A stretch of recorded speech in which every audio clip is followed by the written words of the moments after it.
So Frostgrave.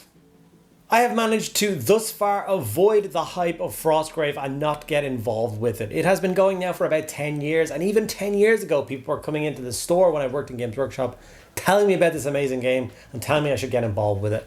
And I managed to fight that all off and not get involved. And then one video from Peachy, and all of a sudden I'm interested. I'm going online, I'm doing a little bit of research, I'm trying to decide what kind of theme I would go through, and yeah, the cogs are spinning. Now, this brought an interesting opportunity as I had to make my video this month for Eldritch Foundry. So I make a video each month for Eldritch Foundry. I will get a little bit more into that later in the video and explain to you how that all works. But basically it's a fantastic program for designing and building characters and then 3D printing them and getting them painted up. So with that in mind, this allowed me to design a character that was in my head and use it as my wizard, who was of course the leader of the warband in Frostgrave. And I've got a pretty gnarly story to tell about my wizard. And Eldritch Foundry's program allowed me to build a character that was in my head and put it on the tabletop. So it's a pretty grim story, so I will tell it of course in this video, so hopefully you guys will be intrigued and interested in that. So if that sounds like something you're interested in, you'll see the design of this character, a little bit about painting the character, the story behind it, and where I'm going to take it from here. If you're interested in checking out Eldritch Foundry yourself, I will leave it linked down in the description below. You can check them out for yourself and see some of the awesome programs that they have available. Okay, without further ado, let's jump in and get this really sad story wizard built, designed, and painted. So for me, telling the story is like, it's such an important part of creating anything, especially small war game style miniature games like Necromunda or Blood Bowl or whatever. I feel like everything needs to have a little bit of character.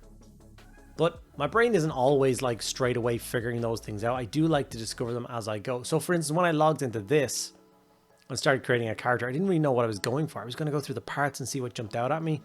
Even some of these awesome like elemental style heads or the big skull helmets, I thought to myself, maybe I could do a death themed wizard or a necromancer themed wizard.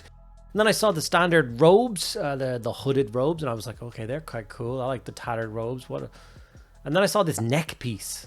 I was like, a noose. Why would someone have a noose around their neck? And then my mind started to fill in the story in my head. And I was like, you know what? I'm going to stick with the noose for now. Got a hood, noose. Where am I going to go from here? Acolyte robes. Okay, he's an acolyte. He's a young wizard. He's an apprentice wizard, perhaps. Maybe this is the apprentice to my actual wizard. And then my mind went back to the noose. Maybe the actual wizard is dead, persecuted. Maybe he was murdered, hung for crimes that he didn't commit, or for the simple fact that he is a wizard.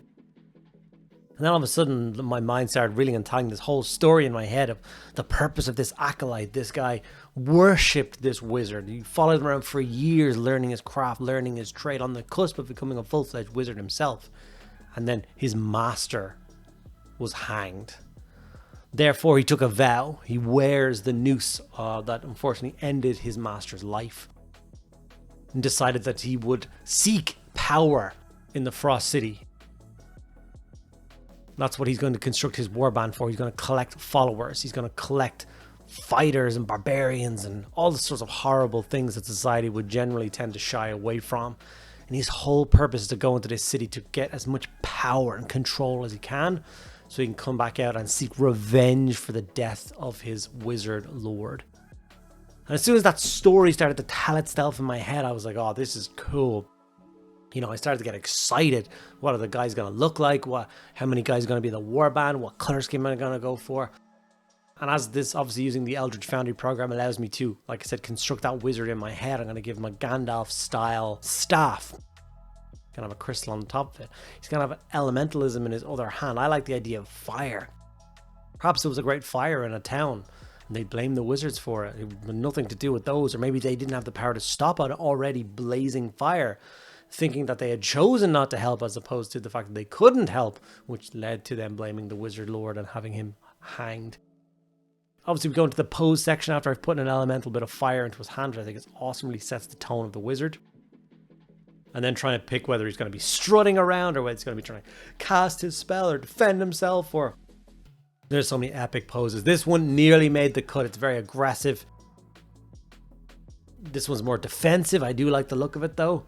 But in the end, I wanted something that ebbed a little bit of power. This, even though this guy is technically an apprentice, he is very sure of himself. He's very confident. Like I said, he was near the end of his training, so he can't stride into the middle of a battle, confidently cast spells out of his hand, and wreak havoc on the enemy.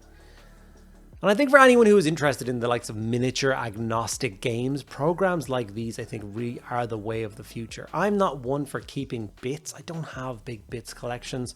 All my bits tend to go in the bin. I know that's sacrilege, but I just do not have the storage capacity and the space to cut apart, or even the time just to cut apart, sort, organize all my bits. So once I'm finished constructing a miniature, the leftover sprues, whatever's on them, goes straight in the bin. But then when I want to participate in a miniature agnostic game, suddenly I have to create these random characters and heroes, and I don't have a wealth of pieces to draw on. I would be pulling parts out of full kits, and then later down the line when I want to use those full kits, it will be a disaster because I'll be missing parts. So having this program where I get to just design this character as I want to, and then suddenly hit, you know, it pays €5. You can pay €25, have the actual miniature printed for you and shipped straight to your front door, which I think is an amazing service for people who don't have access to 3D printers. But for me that has a million printers lying around, I pay $5 for the file after I've constructed it. Hit print, boom.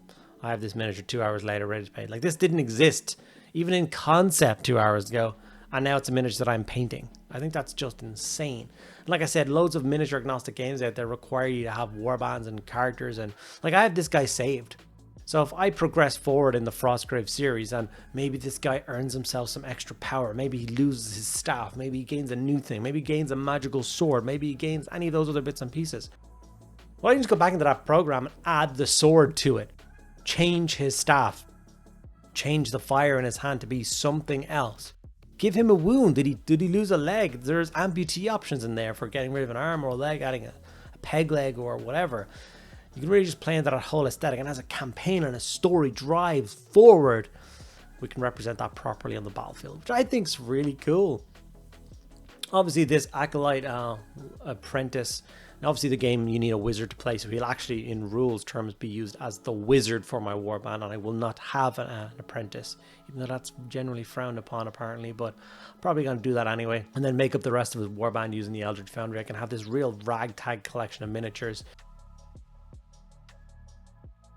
I don't know, it seems cool.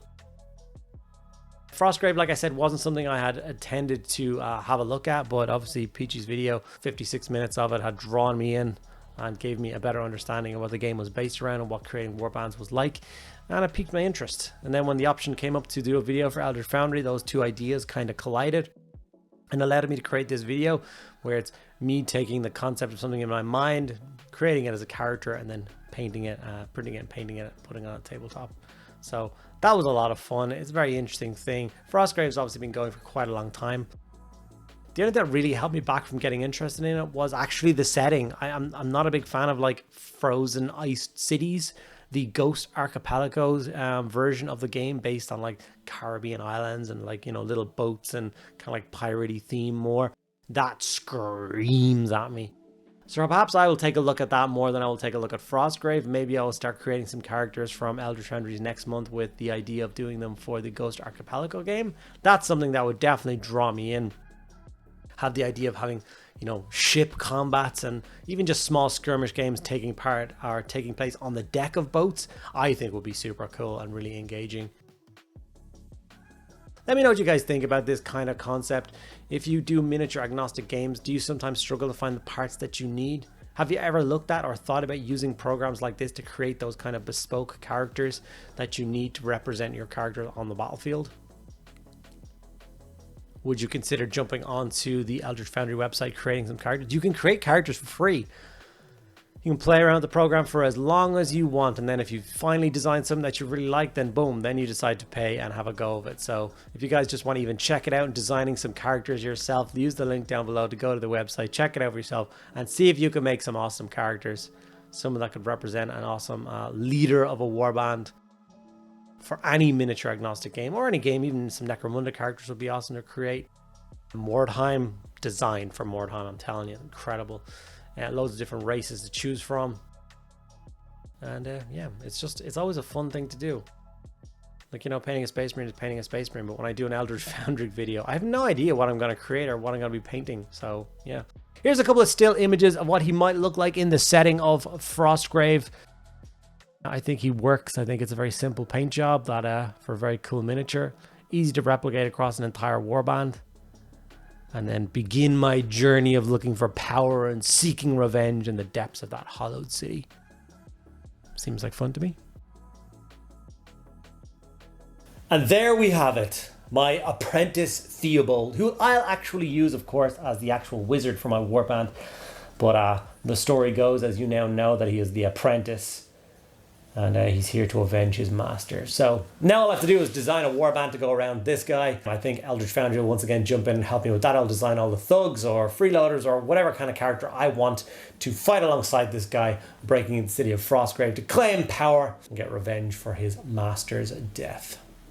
Alright guys, I hope you enjoyed this video. I hope you learned a little bit something about Eldritch Foundry, a little bit about how my twisted mind works when it comes to building warbands, and you're excited to check it out for yourself. Like I said, linked down in the description below. If you enjoyed this video, give it a like, ask me any question in the comments below. Make sure you subscribe so you don't miss out on all future content. If you want to support the channel even further, help me grow, there's links down below to my Patreon, access to a private Discord server, and an extra video every single day, vlog style, is all you get access to. Alright guys, thank you so much for sticking around at the end of the video. I'll see you in the next one.